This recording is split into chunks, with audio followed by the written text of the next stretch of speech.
Kobe didn't want to disappoint his fans, especially the ones in the 300 sections that saved up to watch him play, the kids with the same excitement he once had.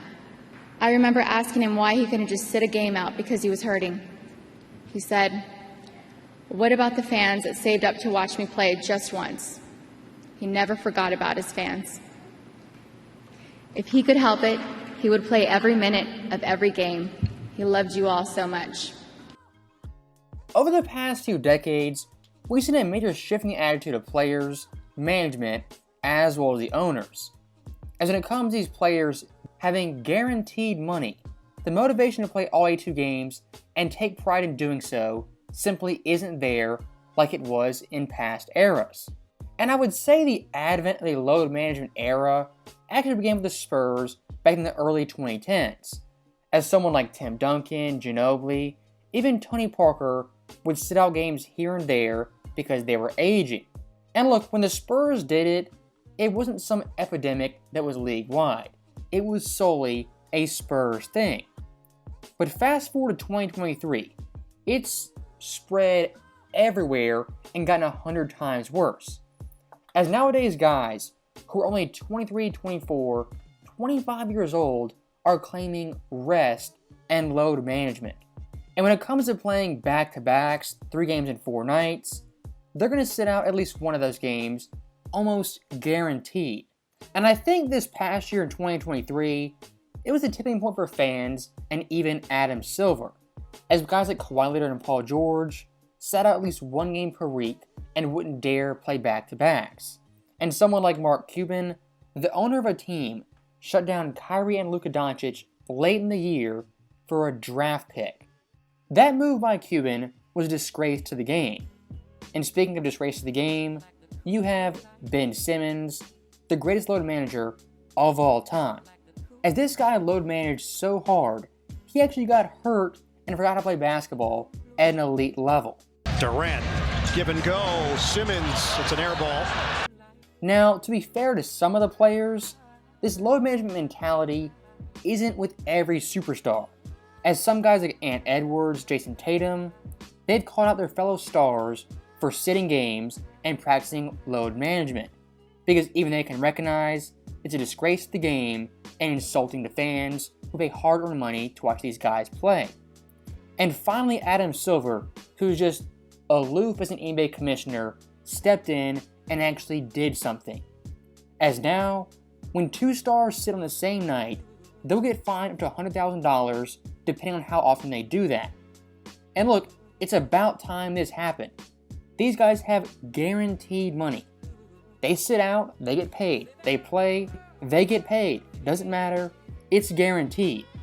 Basketball at the pro level in the NBA, it's a business and it's entertainment.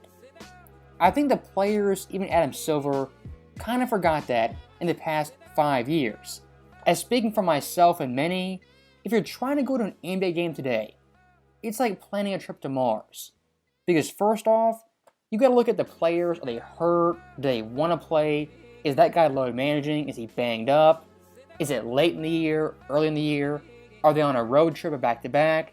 You gotta take all that into account just to buy a ticket to an NBA game. And look, I do my due diligence. I look at all that stuff, and still I've gone to games where star players aren't playing.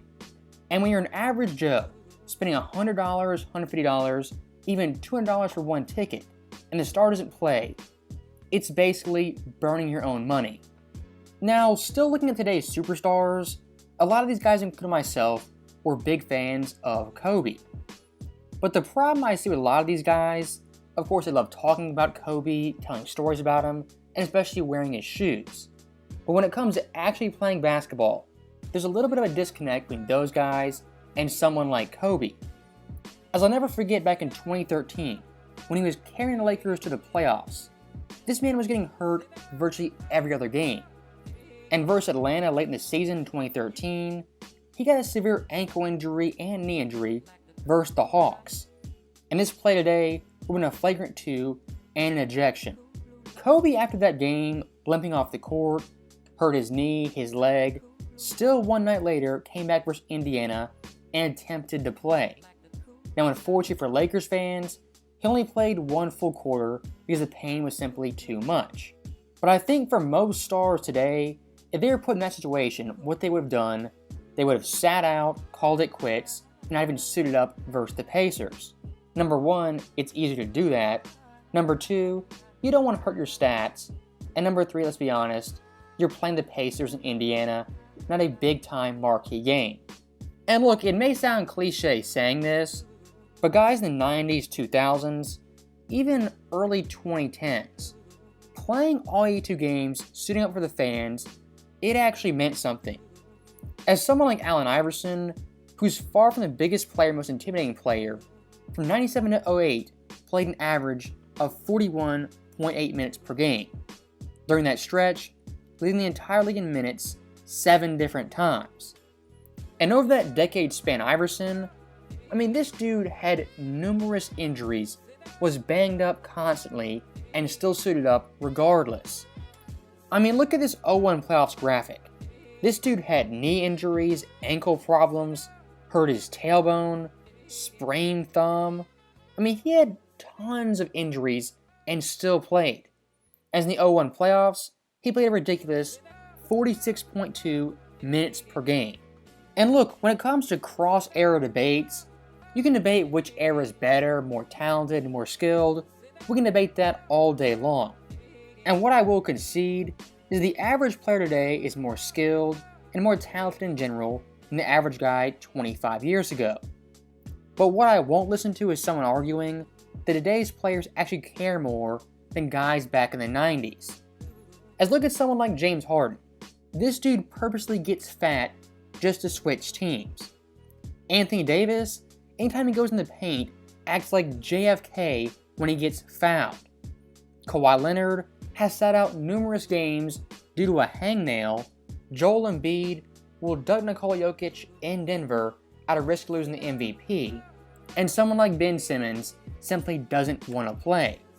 All those guys in one degree or another are talented basketball players. But what I'm going to ask you guys, how can someone like John Stockton, this little white dude in nursing shoes, always suit up and always be healthy in the 1980s and 90s? Look at this. From 85-97, John Stockton missed a total of 4 basketball games. And in his last 5 years in the NBA, John Stockton, from age 36 to 40, played 403 out of 403 games. Why are players in 2023, with better medical help, better science, training, recovery, really better everything, not capable of doing something like John Stockton did over 25 years ago? Is it because they're worse players? I don't think so necessarily. Or is it because they simply don't care? And one thing I found recently on YouTube that was pretty enlightening was Michael Jordan back in the 2000s talking about the growing entitlement of younger NBA players, and how paying them these big contracts in essence would ruin the game and its purity. Now, 20 years later, Jordan's quotes were kind of prophetic, as the NBA nowadays having to have actual rules for playing games. That would have been unheard of back in Jordan, Kobe, and Iverson's era. And one last thing I do want to touch on when it comes to Jordan, even in his early career, 1986, having a broken leg, this guy wanted to play basketball so bad. He went against his coach, went against management, went against the owner to actually come back and play. And he was so pissed he wasn't getting minutes, he would have secret workouts at UNC Chapel Hill. That's how dedicated this guy was and how hungry he was to actually play basketball. And when the Bulls wanted to tank, this guy said, "Not on my watch, we're making the playoffs, even as an 8 seed." Guys like a Jordan, Kobe, Iverson, those guys' mentality, of course, it's loved today by the players. But when it comes to actually practicing what they preach, it's not going into effect. And hopefully Adam Silver putting these rules in changes things at least a little bit. It's a good rule, but nonetheless kind of embarrassing that grown men have to be told to show up to work. As always, thank you guys for watching. Hope you enjoyed it. I'll see you next time.